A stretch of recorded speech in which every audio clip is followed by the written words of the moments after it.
What's up, guys? It's Ryan from the moonsdeadworld.net. Today I thought I'd have a little bit of fun and throw on a little southern accent here because we're covering Tucker and Dale versus Evil. And to celebrate the Tucker and Dale versus Evil video review, I thought I would crack open a nice little Pabst PBR Blue Ribbon. And the good thing about PBR is that you can drink it without even taking your toothpick out of your mouth. Goes down smooth. But enough about PBR. We're here to talk about Tucker and Dale versus Evil and all the other sorts of stuff that happens in that film. And Tucker and Dale versus Evil released in 2010. I kind of stayed away from it. I was a little afraid that I wouldn't really like it that much. I'm not a huge fan of horror comedies. They kind of put me off because I really like my horror or I really like my comedies, but I don't really like them shoved together like a PB&J sandwich. You know what I'm saying? But I ended up really liking it, and I didn't even realize that Alan Tudyk was in it, and he's Tucker, and I do love Alan Tudyk a lot. I loved him in Suburgatory.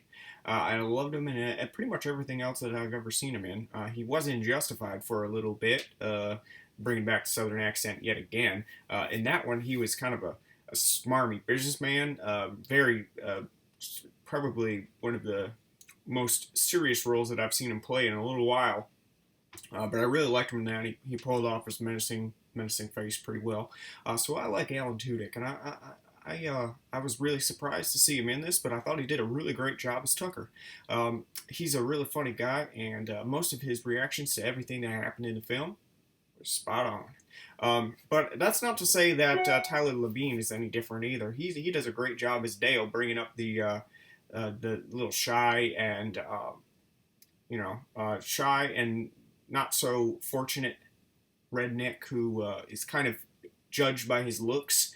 There's a great scene right at the beginning of the film where he's interested in impressing a little young lady named Allison, starring Allison is Katrina Bowden, and he wants to impress her, so he walks right up to her with all her little friends, and he makes a fool of himself. He's carrying a sickle, which that's right out of all those slasher films where a stranger comes up to warn the kids that they're going to be harmed when they head over to the cabin or the camp or wherever they're going. But it's a great scene that comes straight from slasher films. Nice homage to those slasher films. But also it shows that Tyler Labine can really pull off this character. Sorry, I had to take a drink break right there. But back to Tucker and Dale versus Evil. For most of the film, our main characters are really what would normally be considered the antagonists of most slasher and horror films. They're the rednecks who seem to be out of place within this world where our teenagers or our college kids are hanging out.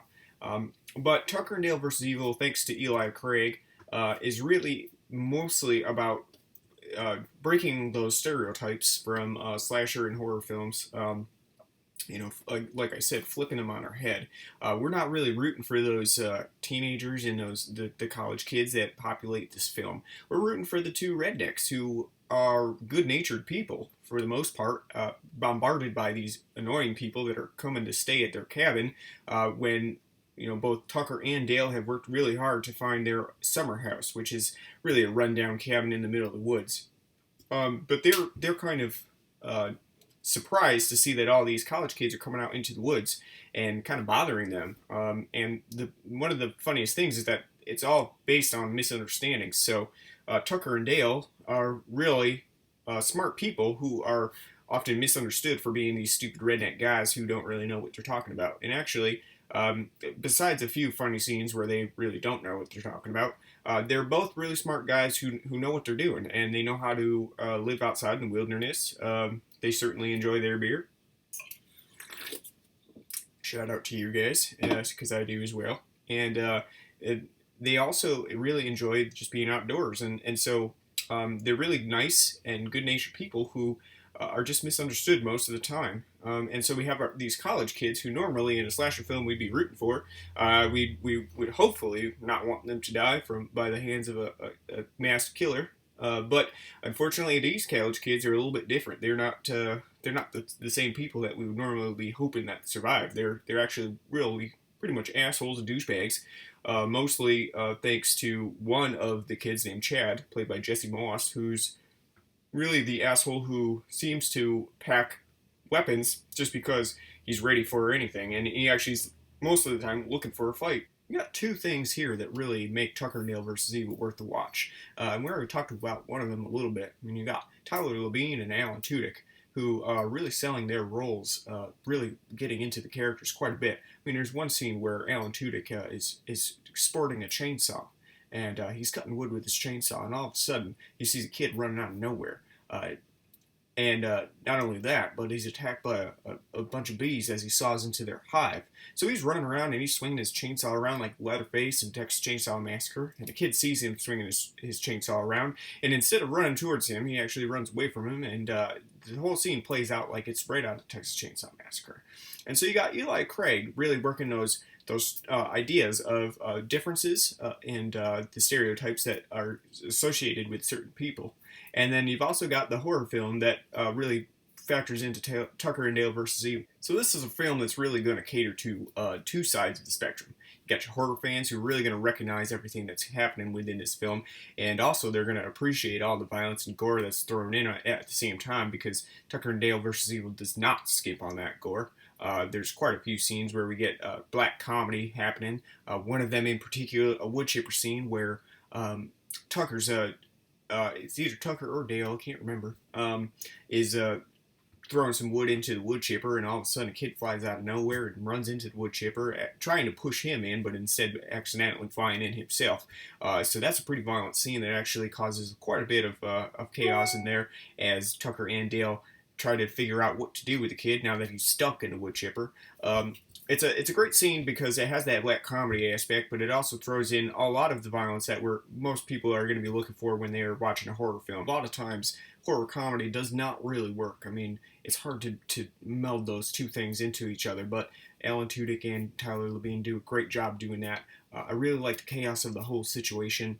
Everything is a misunderstanding where no one really knows what's happening. You got the kids who are suspecting that Tucker and Dale have stolen their friend, kidnapped her, and making them think that they're going to eat her or kill her or do something to her that is pretty unpleasant. So you got Chad, who's really setting out to protect the woman, and really he's not doing much of anything except for killing off his friends. At the end of the film, he really becomes the biggest antagonist because he becomes the one who steps in front of Tucker and Dale and won't allow them to leave. And that's really good from Tucker and Dale versus Evil because we got Chad, who's really been the arrogant douchebag throughout. You'd normally think of him as the kid that gets everything, and in this film, he doesn't get anything. He actually winds up killing off all of his friends and not successful at anything really, not even getting the girl.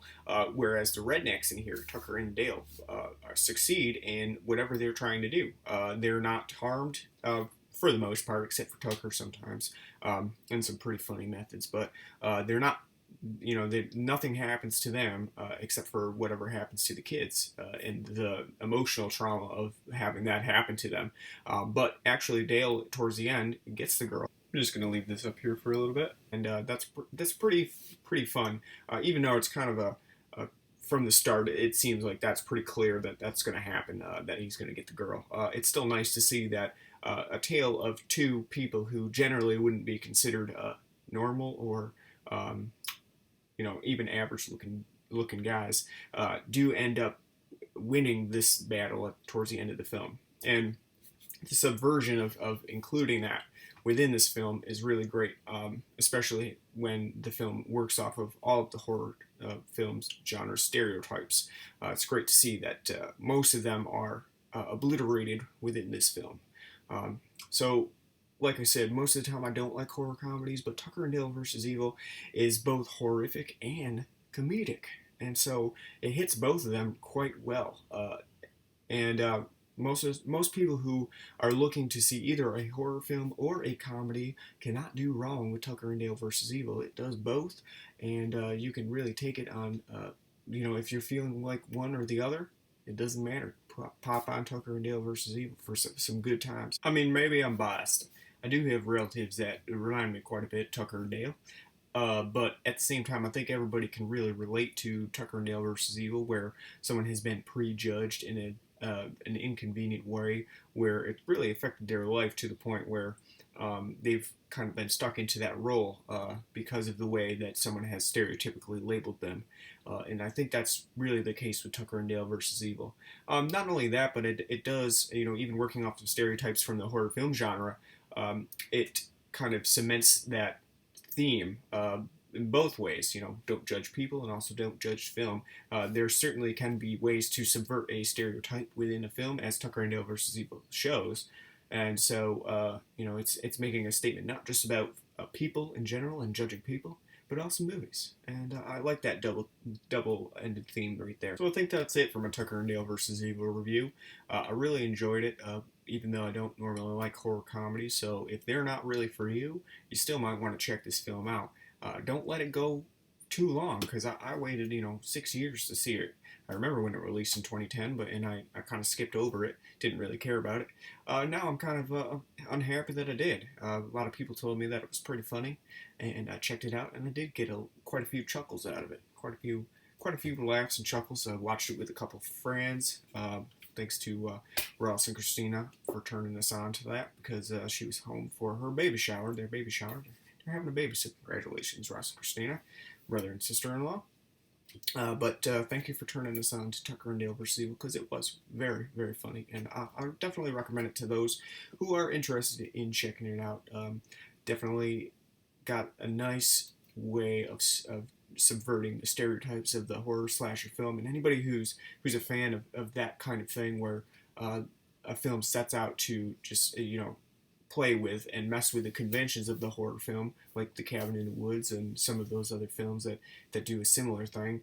You're definitely going to enjoy Tucker and Dale versus Evil as well, because it does a very similar thing to that.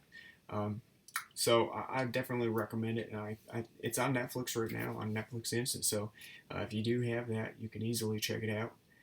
But I'm going to go ahead and finish my PBR, maybe have a couple more, go outside and enjoy the suntan.